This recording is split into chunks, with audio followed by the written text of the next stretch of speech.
Welcome to Evolving Door, the podcast where I interview guests about the moments in their lives that have really moved them forwards, where they had a significant shift in their thinking, their awareness, and their understanding about life in all its various aspects. Join me and expect to be enlivened, enriched, and inspired on your personal journey of evolution.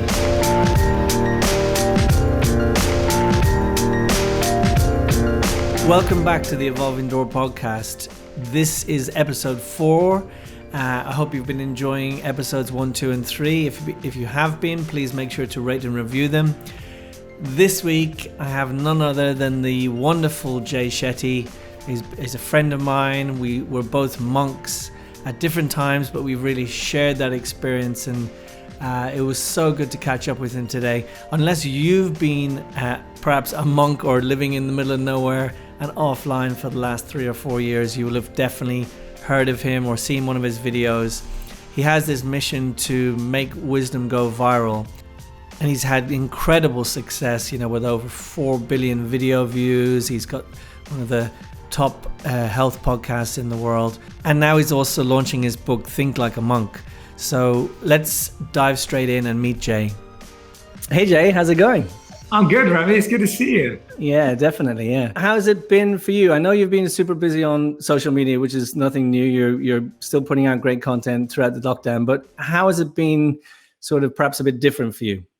I'm used to being on a plane literally every week or at least twice a month. And so I travel a lot. I have to deal with jet lag a lot. I'm moving around. I'm living out of hotels. And so for the past 6 months, I haven't obviously been on a plane, haven't lived in a hotel, have been in LA in my home. I'm used to working from home. So my team works from an office in LA, but I really like working from home. And so I always have. So that's kind of stayed the same. But I think what's really changed is like expectations, whether it's relationships, whether it's work, whether it's the kind of work that we're putting out. And most of all, I think what's changed is my immense desire, which is always part of my intention, but to even more want to be of service at this time, because I consider myself fortunate to be healthy and safe at this time. And that's not the case for so many people. So for me, I kind of find my certainty and uncertainty through service. And so I think I've really had that conversation in my mind and conversations with other friends and everyone about how can we help at this time, or what can be possibly done to serve and support those who may not be healthy or may not be safe. So has it changed? How has it impacted on the tone, let's say, of the content that you put out? Because it is obviously, as you say, a more sensitive time in many ways. Yet at the same time, very much a conscious time, like people's attention is there. So what kind of conversations have you been having around what kind of content should we be putting out now? Or we would do that normally, but we wouldn't do that now kind of thing? So I actually feel for us, for most of the time, we've been able to continue with the content that we were putting out. And that's because I think I've always had this intention and desire to create timeless content. And that's always been a big value of the content we create, that it should be relevant at all times. And actually, I've had people reach out to me and say, Jay, you've been talking about mental health or well-being for such a long time. And it's almost like now it's really come to the forefront. And so in the most part, we've been able to do that. But at the same time, I've definitely focused in on creating content that's very specific to the challenges right now. We created a lot of content about couples living together in lockdown. We created a lot of content about people feeling lonely and alone during lockdown. So we've definitely tried to use the comments and the questions and the engagement that we see from our community in telling us and informing us about what type of content to create. One of the best things that I think that came out of this is in the beginning of lockdown, when everyone first found out that they were going to be indoors and no one knew how long it was going to last. And I think it was John Legend did a live concert from his home with his piano, and there were other people teaching workouts from rooftops. And I was thinking, well, I can't play the piano like John Legend and I don't have a rooftop to go and teach a workout from that anyone will notice. And so what can I do? And I started these 20 days of meditation, and we went live every single day on Instagram and Facebook for anyone in the world to join, obviously for free. And we had I ended up doing 40 days instead of 20 days. We had 20 million views across 40 days for meditation. That's amazing. Yeah, and then I would go live with people afterwards. So I'd bring them on to the Instagram live just to chat to people and see how they were, and hope that, you know, I could just help people have 20 minutes of peace a day. That was my goal. I was like, you know, I can't solve people's situation. I can't remove COVID from the world. But what I can do is, if I can give people 20 minutes of peace, clarity, and a point in their life where they feel pause and joy, then that will help them do the right things in their life. So that program really helped. And when I would bring people on at the end, 90% of people said, Jay, I've never meditated before, but this is the first time I'm doing it, and I'm with you every single day. And I thought, wow, like, people are really searching for alternative ideas. So that's mostly what was different. And I felt so close to my community. Yeah, it's brilliant. I've felt that the whole lockdown has been a real pause that otherwise probably wouldn't have happened in any way we could have imagined. So it's really great that you were able to introduce meditation to new people at a time when maybe they were a bit more open than normal. I want to go all the way back, because we're going to talk about your book a little bit today in a bit. Think Like a Monk, train your mind for peace and purpose every day, which is awesome. I've got a copy ahead of time, which I was great to receive. And I haven't finished it all, but I've been making my way through it. And I've picked out a few sections I'd love to share with the audience later. But as a little boy, what did you dream of? I think when I was really young, I think the first career I ever wanted was to be a cowboy.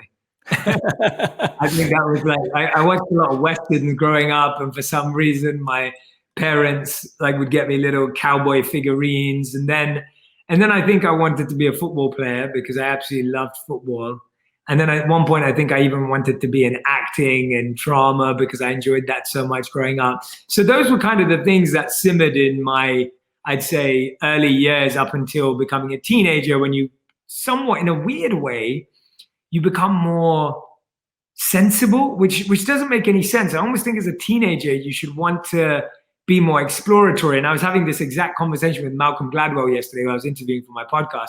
And he was saying the same thing, that it's weird that sometimes he reflects on his time as a teenager and teenagers that he knows, and just how we start to become more sensible, at least in our career paths, maybe not in our lives. And I think for me, I started to think, oh, I love graphic design and I love art, and maybe I should do that. And then as time went on, it started getting into business and marketing, and just started becoming more and more career-oriented as opposed to passion-oriented. So yeah, that's what I remember, especially across those years. Yeah.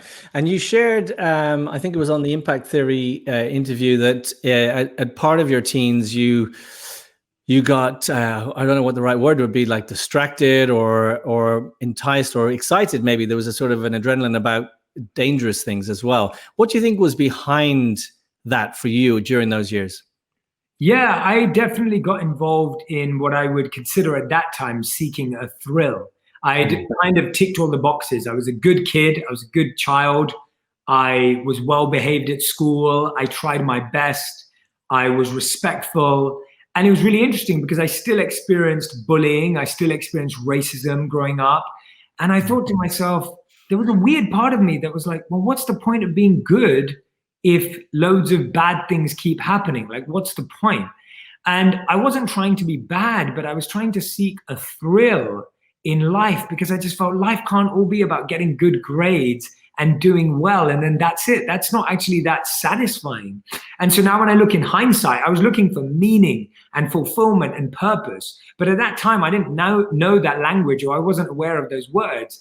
And so it came in the form of seeking thrill and validation and exciting moments of doing something unheard of. You know, you kind of test the boundaries and expect to feel that sense of adrenaline, like you rightly said. And now when I look back and I realize that wasn't what I was looking for. What I was looking for was meaning and purpose and something to live for. And I think there's that very famous quote from Martin Luther King where he said, if you have nothing to die for, then you have nothing to live for. And I think for me, I was really looking for something that I felt like I could die for this. This is so powerful. Yeah, something out of the ordinary, I suppose, because I know you've talked before about, and it happens in many families, but particularly in immigrant families, that, you know, there's a lot of pressure to be stable, you know, to get security and things like that.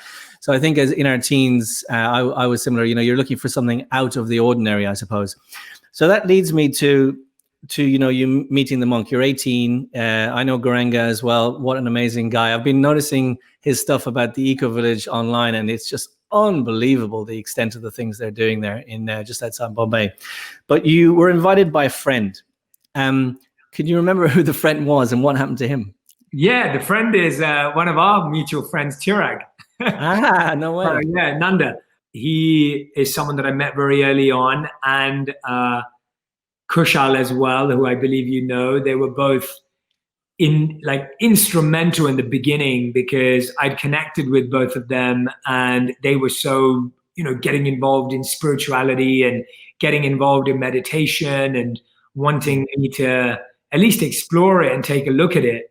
And so, as you know, Chirag's still doing extremely well. He's now I believe he's now a performance coach and working inside lots of corporate organizations, helping them deal with their stress and trying to have an impact on the world in his way. So yeah, it was him, and he continues to be, he was my best man at my wedding. And he continues to be someone that I probably speak to. I think we speak at least once a week, if not twice a week. So, I've been friends with him now for around 16 years. And it's crazy to think that you can know someone for that long and have gone through so much together. Yeah, no, that's wonderful. I always wondered who it was. So you've split the book into 3 parts. So I'm just going to bring back the split screen so I can just show everyone the book. So this is the book, Think Like a Monk. Great picture of Jay there on the cover, and it says, "Train your mind for peace and purpose every day." And I love the way it's really well structured. I can see that you've put a huge amount of work into it. And the first section is let go. Mm-hmm. So tell me about that moment when you decided that actually, I'm actually going to do this. I'm going to take this step and I'm going to become a monk, live with the monks. What was going through your head and your heart? If you can try and describe for us, because it is, I was also a monk for some time. It's quite a monumental step to take. Can you try and explain to us a little bit about what was going through your mind and your heart? Yeah, absolutely. And the fact that you did it too, there's such a affinity there between us of how monumental it is, because it's almost like if you've never done it before, you don't really understand like how much you're having to set aside or what part of your life is changing.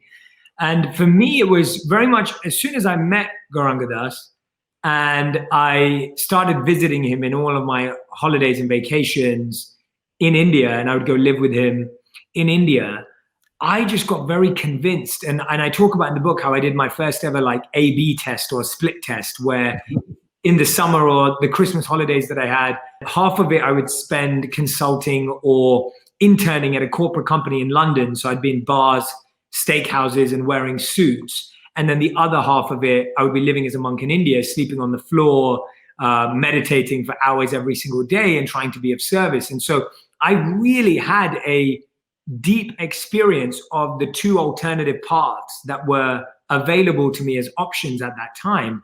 And I think I really decided very early on. Now, the interesting thing is sometimes you make a decision in your mind or you plant a seed. So I told my parents when I was like 18 or 19, I really want to be a monk when I graduate. And they were like, yeah, whatever, like that's never going to happen.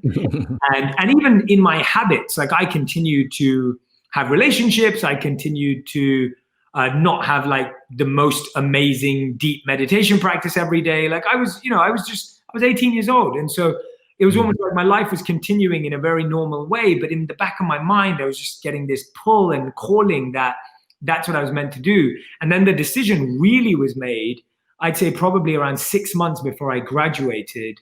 And at that time I decided, I said, okay, from this moment, I'm going to start living, and thinking like a monk right now, even before I'm a monk, and then finish my exams.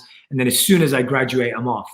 And that was when I made the decision. And it's interesting because as soon as something becomes official, that's when it really attracts the most amount of opinions. And I've realized until you make something official, you won't attract that many opinions. So it was at that point where my extended family got involved and they were like, well, Jay, you're going to waste this incredible education you have. And who's ever going to hire you? And my friends were asking me like, are we going to stay in touch? Like, what are we going to talk about now? Because all we do is talk about women and girls. And now how are we going to be able to talk about that if you become a monk? And so there was almost all of this noise that started to kind of like simmer up. And I think had I had not spent those summer vacations or Christmas holidays in India, I don't think I would have been as confident. But when I made the decision at about 21, 22 that year, I felt really confident that this was the best decision I could make because I'd experienced both lives. I'd researched both lives. I'd spoken to people who lived both lives. And so I'd done all the work to make that decision really simple. So it wasn't easy, but it was simple. Yeah. And how long did you think when you went into it that you were going to do it for? I genuinely believed I was going to do it for the rest of my life. Like I genuinely, hand on my heart, and no one else believed that. So they were all right. But in my heart, I fully believed that this is what I was meant to do. I can actually totally relate to that because I was exactly the same. I had no plan B. I totally thought I was going to do it for my whole life. And the funny thing is, especially on that first part of the book, let go. So it's not only let go to go and do it, but then when you get to that moment, whenever that moment is, that actually, you know what, I don't actually think I am going to be able to do this for the rest of my life. That's another let go. So tell me about that moment and how it felt and if there was a head-heart thing going on.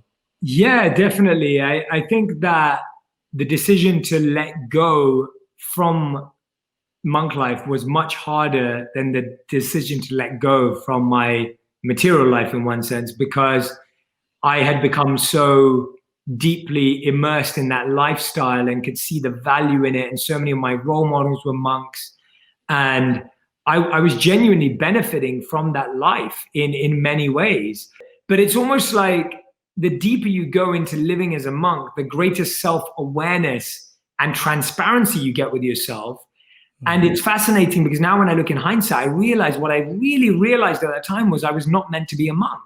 And I feel so much better placed in my life today and what I'm doing today and my purpose and my passion and my meaning in life than even when I was fulfilled living as a monk. So I really saw monk life as school. And I've seen the last 7 years as almost like the exam, and they both have their part. And so now I can totally understand why I had to let go. I learned so much from having to let go of the dream that I'd built up, but it was definitely harder letting go because I had so much invested in it. When I came back, people were saying, well, are you ever going to get a job again? Will you ever make money again? How are you going to fit into regular society? You've let so many people down. Like, how did you fail at being a monk? So there was almost noise, and the noise even felt louder when I came back because I personally had a feeling of failure too. Yes, that's interesting, isn't it? And I think it's a common thing because you set such a high bar. I mean, because as a monk, we're not just, it rolls off the tongue, doesn't it? I'm just monk. But actually, we're trying to aim for the highest, most purest type of consciousness. And it's such a high thing to aspire for. Then when, as you say, it doesn't work out in the way that you expected, it can feel really, you can feel like maybe you've let yourself down, you maybe let other people down. And how did you kind of get through that period? What did you do next? And how did you kind of manage that? Yeah, I think I think that's the closest I've ever felt to feeling depressed. And I think it's because, like you said, and I really appreciate you making that point because you're spot on. You're aspiring for like complete cleansing and purification and to be of surrendered service, be better people. And then all of a sudden you feel like you failed at the greatest opportunity in life. And that's not easy to take. And I moved back into my parents' home. I had 18,000 pounds worth of debt. I didn't know how to have small talk again because that wasn't my life for the past few years. And I started to think, okay, what am I going to do now? And I didn't come back to a wealthy household. So I knew that I'd have to get a job and I'd have to start working. Yeah. And at the same time, I'd say the first month, I just went back to all my old habits. The first thing I remember doing was eat chocolate because I hadn't eaten chocolate for 3 years. So the first thing I did was go and buy like a Cadbury's Dairy Milk or something and devour it. And that was amazing.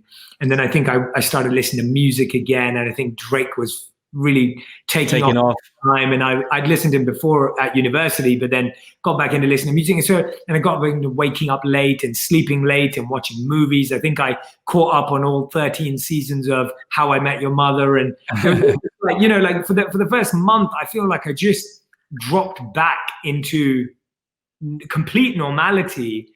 And I remember just after a month of letting myself go in that way, letting go, I came to a realization that actually everything that I learned as a monk, if it's true, it should work in the real world.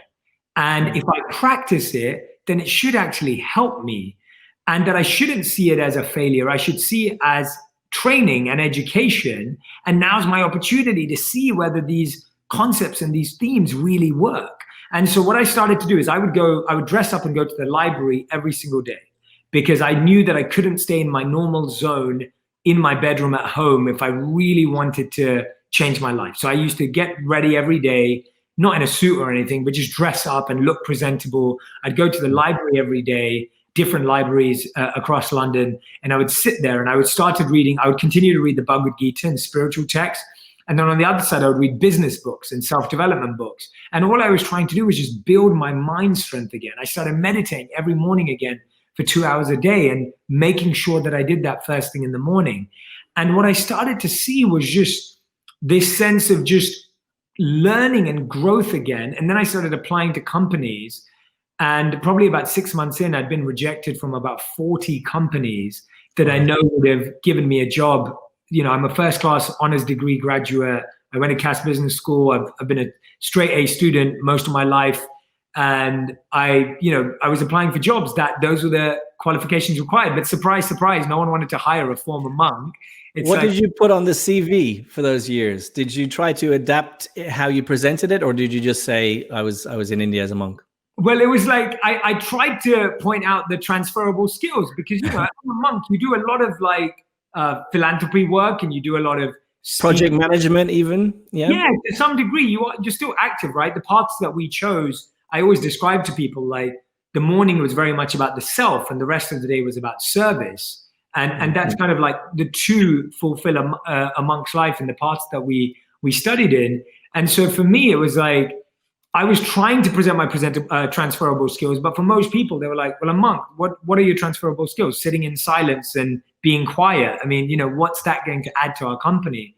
And so 40 companies rejected me before interview, and I got really scared. I was experiencing fear that, gosh, I can't live off my parents forever. I don't have enough money. How will I build my life?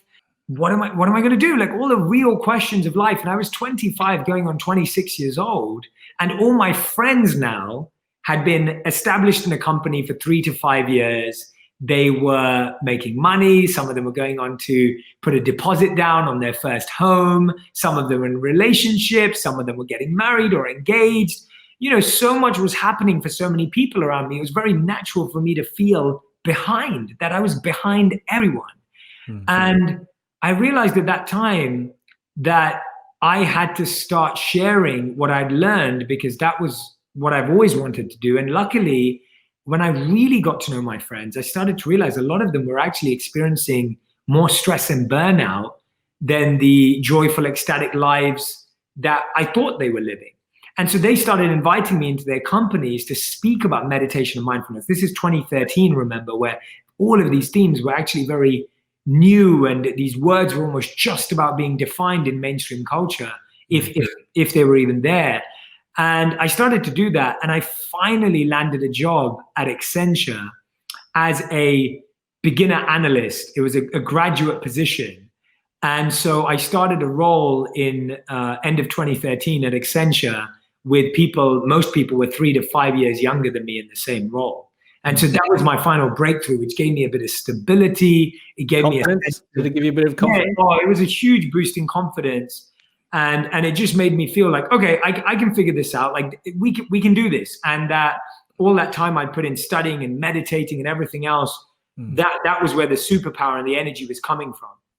I remember when you were, it was probably during that time when you were in that role and you became very active on social media. And I used to really appreciate your posts. I think you were doing like 10 or 20 sort of meme posts from like wise sort of sayings and quotes from famous people that you were sharing every single day. And it was really inspiring to see at the time.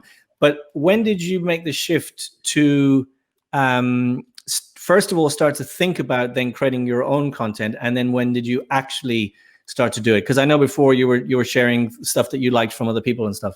Yeah, I remember those too, Ravi. So I'll never forget that, because I remember me and you would just get involved in these deep Facebook conversations Yeah. around messages and quotes. And I still see them on my Facebook timeline when you go into the on this day, the time, what's it called? Or what, I forget what it's called, but the Yeah. memory thing, which tells you what you're sharing. I see your name all the time, and I love thinking back to that. I literally showed someone. Actually, I want to see if I can do it today. Let's find it, because I think it's really important to see that. One second, I'm trying to see memories. That's what it's called. Yeah. And I'm trying to find something. So this is. Let's see if you like this one. I wouldn't be surprised if you did. Oh, you didn't like. I like that one, Ravi. Thank you for that. So this one, just to give an example, this is from 5 years ago. It has all of 6 likes and 1 share.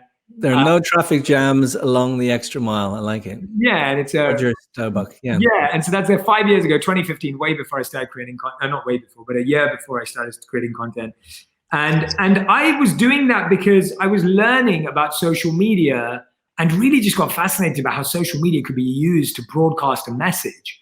And I think what happened is that, again, it was all about building confidence. So while I was designing profiles for our clients or building articles and tweets and everything for the company, and as I was building that sort of understanding, a year later, probably about at the end of 2015, I got to a point where I was just thinking to myself that I feel like there's a message that I've learned that I need to share. And by the way, at this time, I was teaching mindfulness and meditation across Accenture. I was teaching at a ton of companies in London, speaking.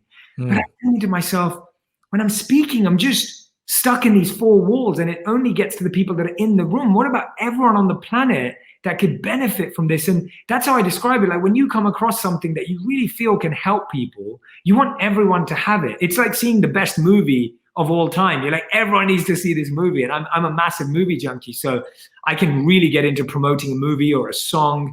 And I felt the same way about wisdom. And so I remember at the end of 2015, and mind you, I'd been speaking, studying, and sharing these topics since I was 18. I ran a society at university that I called Think Out Loud, which was every week I would take a movie and dissect it from a psychological, spiritual, and philosophical perspective. So I'd dissect Inception, or I'd dissect The Adjustment Bureau, or whatever it may be. So I'd been creating content offline for 10 years before I ever made a piece of content online. But that offline content gave me such a sense of understanding of what connects with people, what resonates with people, how do you really get through to people. And I guess I was just so scared of doing it online that I spent probably 2 years before I ever made a video, just observing YouTube and creators and seeing what worked and what didn't. And then finally, I remember I was in a conversation with our good friend Raj Hirani. Oh, yeah. And I was talking to Raj over text, and Raj would always come and film my talks or be present there. And he was like, Jay, you really need to get on this video thing. And it was just like, it wasn't even like he gave me a pep talk. It was just like he just said to me, like, you have to do it. And we literally decided, we said, okay, in 2-3 days time, we're going to be ready with some scripts. We're going to go outdoors and we're just going to make some videos. And we're both trying to remember, I think it was New Year's Eve or New Year's Day. I think you released it on New Year's Day. We released it on 3rd Jan 2016. Oh, the 3rd of Jan, yeah. Yeah, so I think we might have gone out on the 1st of Jan or the 31st of December in 2016, beginning of 2016. And I remember we went out, I think it must have been New Year's Day, because it was empty in London, like empty. And we went out at like 6, 7 a.m. or 8 a.m. in the morning. It was completely empty. And the best thing about that is we could film anywhere we wanted with no restriction. No one's going to get that to you. Yeah. Yeah, no one was there to tell us that we couldn't film. So we went off across London and filmed in all these iconic sites. And so yeah, 2016, 3rd Jan is when I released my first video. And it was just so fulfilling. It was such a breakthrough moment for me, because I finally was trying to share my creativity in a way that felt right to me. And how was that? Because one of the things you shared recently was, actually, I think I read it in the book. You acknowledge lots of people who've sort of encouraged and helped you along the way, and you mentioned something about people who believed in me even when I didn't believe in myself. So when you decide to put yourself out there, like you said, it was 2 years where you were thinking about it and you didn't do it. Maybe just describe what does it look like to be Jay Shetty when he doesn't believe in himself, and then when you made the step, what were some of the phases? Like, were you nervous? Then you saw some traction. What were the next? Because the next couple of months were crazy. I think it really went bananas, and then so many things snowballed from there. You could share it a little bit with us. Yeah, no, that's a wonderful question. When I mean don't believe in myself, I mean that I never believed that what I'm doing today was possible. So I always found a sense of confidence, and I believed in my abilities to some degree, but I never really believed that this could happen, if that makes sense. Like, it wasn't like I set out to say, oh, we're going to have like, I remember writing on my vision board before I released my first YouTube video. I remember writing on my vision board, 1 million views, and it was a Microsoft Word document. So it wasn't a beautiful vision board, but it was 1 million views, and no, it was 1 million subscribers in 1 year. Like, that was like a vision that I had, but I didn't really believe it. I just knew that it was good to have the vision. You need to try and aim for it. Yeah. Yeah, I was trying to aim for it. I didn't really believe it was going to happen, but I thought, what's the harm in writing it down on a piece of paper? And I'd heard those stories about Jim Carrey writing himself a check. Yeah. I think it's for $10 million or something. And it was a check that he wrote to himself for his next movie. And his next movie was Dumb and Dumber, I believe, that got him that $10 million. And so I thought, oh, well, why not try it? Like, give it a go. And Jay Shetty not believing in myself, not to say my own name, but me not believing in myself, repeating your question, is a sign of confusion, feeling stuck, not really knowing if I was doing the right thing, not really knowing how people would react, slightly being worried about how people will respond and what they'll say. So very much the same things that I think anyone goes through starting out something new, but just having pushed myself to that point of realizing that I have to do it. Otherwise, I'm really going to feel unfulfilled. And for me, it was two questions that I asked myself that forced me to launch that video. The first question was, what would my younger self be sad about that I've stopped doing? And my answer was writing. When I grew up, my teens were spent writing spoken word and rap music and rhyming words. And I have pages and pages and books of my teenage years of me scribbling lyrics. And I absolutely loved expressing myself through words. English and art were two of my favorite subjects in school. And I realized that having become a monk, even though I was teaching, and obviously I was teaching content and studying wisdom, I'd lost my ability to express myself, or not lost the ability, but I wasn't doing that as much. And it made me sad that I wasn't writing anymore, and I wasn't rhyming, and I wasn't being creative in that way. And the second question I asked myself is, when I'm on my deathbed, whether it's 70, 80, 90, 100 years old, let's hope now it's going to be 150. When I'm on my deathbed, what am I going to regret that I didn't do? And this to me is the most genius question in the world. I still ask it to myself all the time is, if I'm on my deathbed and I'm thinking about this moment, what will I regret that I didn't do? And my regret was that I never tried to make it immediate, that I never gave it a go, that I never tried to share content and share wisdom in a big way. And that genuinely was the thing that I was like, I do not want to feel that when I'm 70, 80, 90, 100, 150 years old. I want to make sure that I've given it a go. And so when I put out the video, I think I got about 5,000 views in 24 hours on my first video on YouTube. And that wasn't bad at all. I was actually very happy about it. And that's because I'd obviously learned a lot about social media, about Twitter at Accenture and LinkedIn. I had somewhat of a following because of work. It was all because of my corporate following. It wasn't because of a personal following, and it wasn't in large numbers. And so I had that, but it also came with a lot of feedback from people that I didn't expect feedback from. So all of a sudden I was getting messages from people saying, Jay, you talk too fast. Your editing's not great in this part. The music's too loud. This cut doesn't seem right. And then like in 30 days, I'd managed to get 1,000 subscribers on YouTube. And a lot of my friends were just like, that's great, Jay. You know, that's good. You got 1,000 subscribers. That's great. What a wonderful number. And sounds like that's it. Like, well done. Like it's not really going to get much better than this. So enjoy it. And how long are you going to keep doing it? And how many are you going to keep up with? And literally that was the response I'd received from 99% of the people around me. There was barely anyone telling me that they felt it was going to be big or promising or anything. But the thing is, I just felt so happy that I was finally creating content that meant something to me, and that I was really demonstrating who I was very clearly. I was getting to be share wisdom and try and be entertaining and edit to the best of my ability. I taught myself how to edit. I would spend, and you'll know these are terrible stats, Ravi, I would spend 5 hours a day, 5 days a week to make a 5-minute video every single week because I didn't know how to edit. And so I taught myself because I didn't have money to invest. I couldn't pay anyone. I couldn't hire anyone. Raj would come and film my videos for me, and he'd often help with adding a little bit of light or something like that just to kind of improve it slightly. But I would sit there and pick the clips and edit and all of that stuff. It's interesting because what you just mentioned there is interesting. I think it's probably taken me in my life until kind of now to realize that the gift or the reward or the beautiful thing is to actually be able to do what you enjoy, as you say, and to be able to express yourself. That's the gift. Like if you get the success and everything, that's who knows.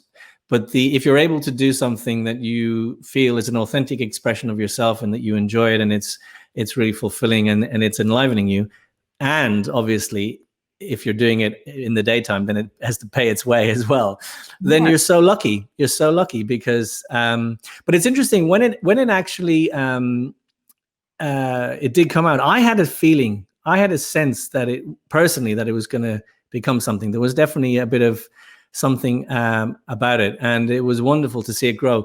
The big step, would it be fair to say that the big step was, and you talk about mentors and, people believing in you, meeting Arianna Huffington and then going and moving to New York. I mean, that was a huge endorsement. Number one, everybody knew the Huffington Post. Would you say that was the really significant gear change? Yeah, absolutely. And first of all, thank you, Ravi, for sharing that and always believing in it. I appreciate that. And I think I agree. I think it comes from a very genuine place from you. So I don't take that lightly at all. So thank you. And we always had those great conversations on Facebook and social media. So I definitely know that we were engaged in that way. I think for me, that definitely was the tipping point, because what happened was I was sending my videos to absolutely everyone I could think of. I was sharing it on my internal network at Accenture. I was sharing it on Twitter. I made a list of every email of every editor of every online magazine and online newspaper and online media site. And I would email, text, tweet, send a postal mail, whatever it was. Like I was literally doing everything. And this is kind of where it comes to that part around doing what you love or what you're passionate about. And then there's two parts that people miss. And it's the working your absolute socks off and trying to do every possible option that you can. And the other one is getting really good at it. And those are, I talk about Dharma in the book, and I talk about how really purpose and Dharma, of course, we know can be translated into multiple words. My favorite definition that I've discovered or learned about Dharma is eternal purpose, or our real nature, our true nature. And for me, it's a mix of a few areas of what I talk about Varna and Seva in the book, but it's, in simple terms, it's passion plus expertise plus compassion equals purpose. And when you think about it like that, you go, okay, let's see which part of the puzzle I have. So I don't have to worry about finding my purpose. I have to worry about, do I know my passion? Have I built an expertise in it? And am I compassionate with it? And then if I'm able to do those three things, and plus a lot of hustle, we should add, then that can lead to a life of purpose as a full-time job, if that's what someone wants.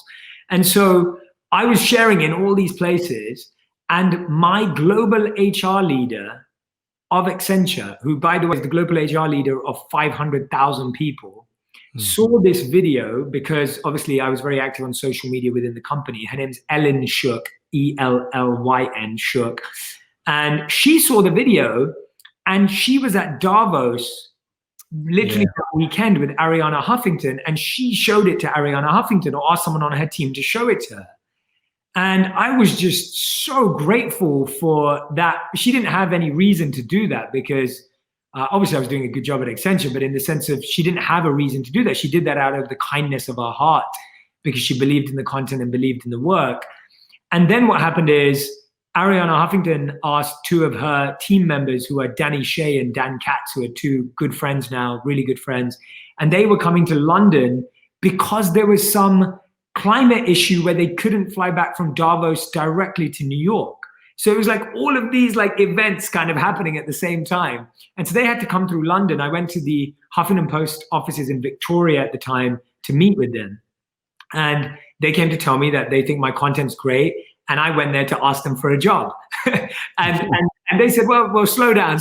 Let's test the videos. Let's share them on the Huffington Post and see how they do.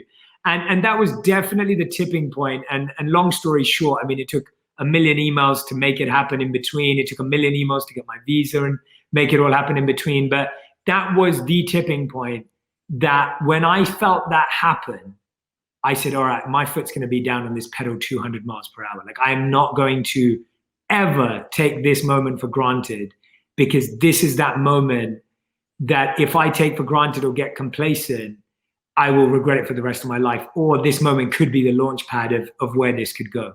Yeah, it's amazing actually, because, and it's one of the things, you know, it's very evident from how you're describing how sort of consistent and persistent you were at like trying to pursue every opportunity. I think it's something that I noticed from when you were sharing the memes really early on, that you had an incredible work ethic and an incredible consistency as well. So I think you're right.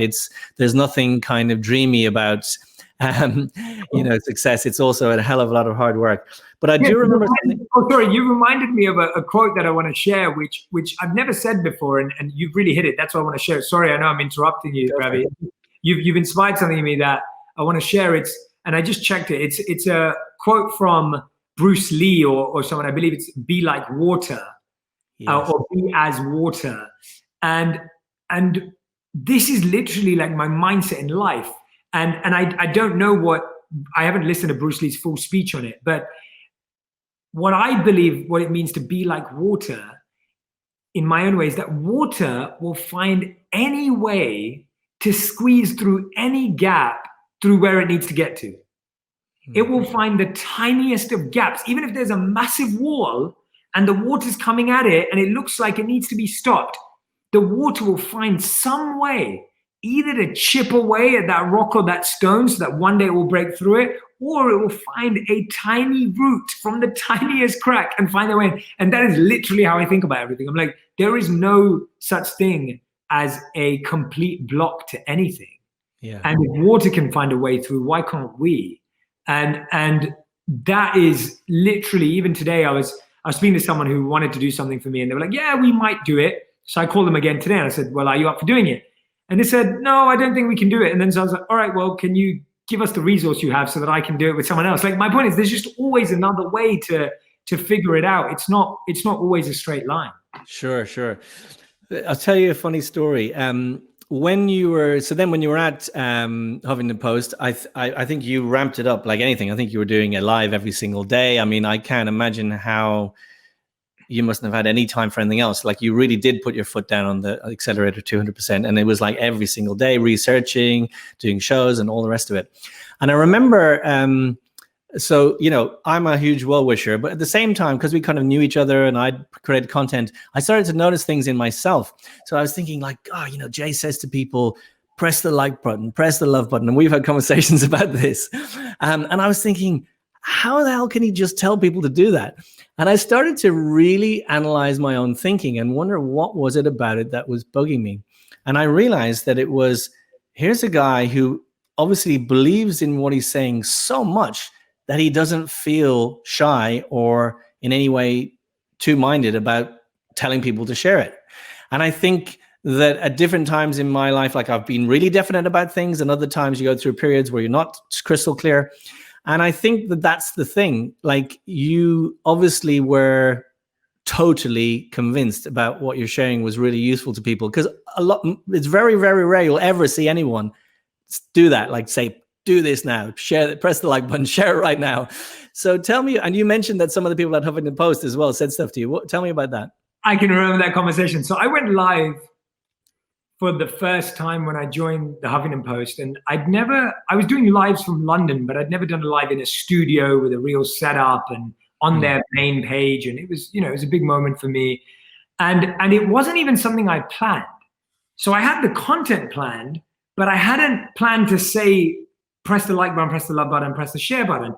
And what I realized in that moment, almost as soon as we went live, was how do people engage? And I know from public speaking for so many years and for creating content for so many years that if people don't feel engaged and a part of the experience, they're not really present with you. And so I was thinking, how do you on a live, when everyone can see me, but I can't see them, how do they engage and how do they make themselves known and how do they feel heard?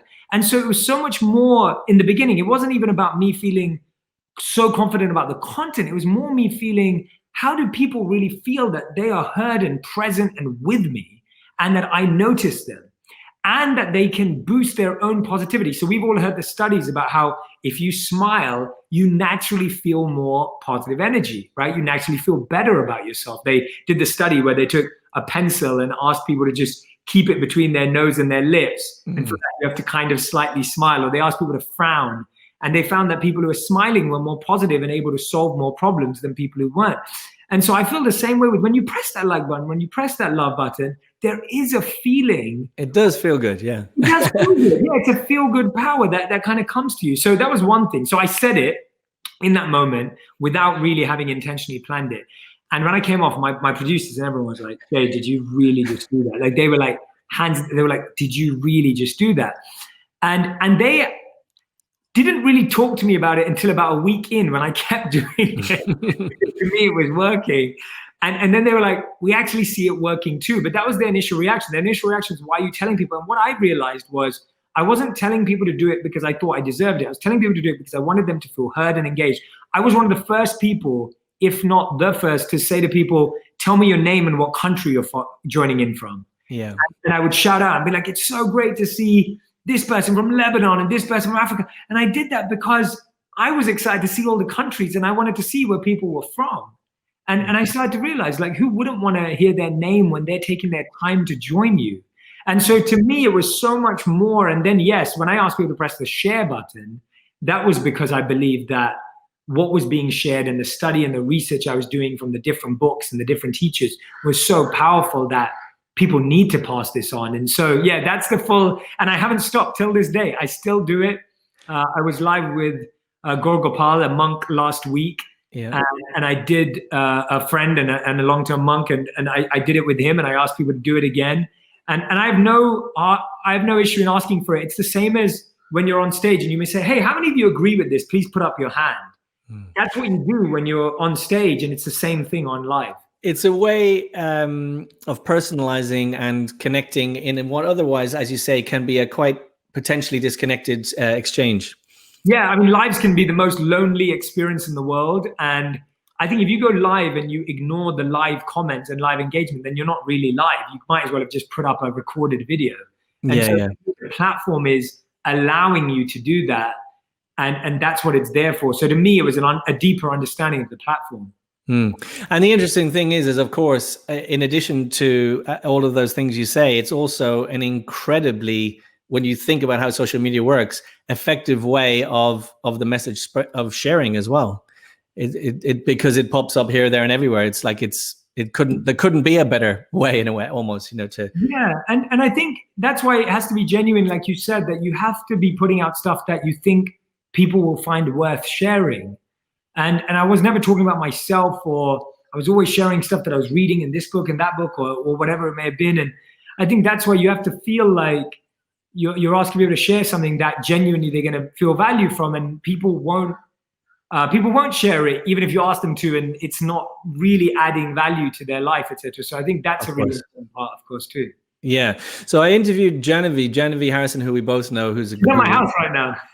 Is she really? Amazing. You know that she turned out she's here right now. Like she arrived a week ago. Yeah, I love her. She's really good. Yeah, she's brilliant. And so she was the first guest on the podcast, and she was sharing that when she finally kind of stepped into owning her, being able to accept that she was, yes, I'm actually a musician, I'm actually an artist and a singer. It was hard for her for a long time. She sort of felt that, yes, I believe the vibration and the energy and the timeless wisdom that I'm sharing is worth sharing, but I'm just not sure if I'm the right person to do it.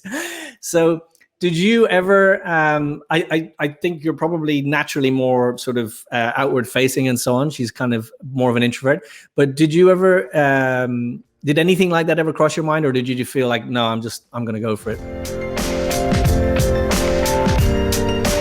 I really hope you enjoyed part 1. I know Jay would kill me if I didn't say, press the like button, press the love button, and press the share button so everyone can hear this.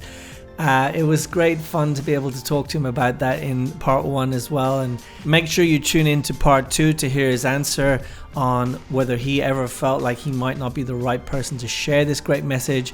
Check out Genevieve Harrison's interview if you haven't already, where she shares that she was a little bit unsure if she was the right person to share it. In part 2, Jay also shares some of his real high moments and low moments across this incredible journey of the last few years. He also shares how he's dealt with being in the public eye and facing criticism, as well as some really great nuggets of wisdom from his new book. I'll see you in part 2. In the meantime, have a great day.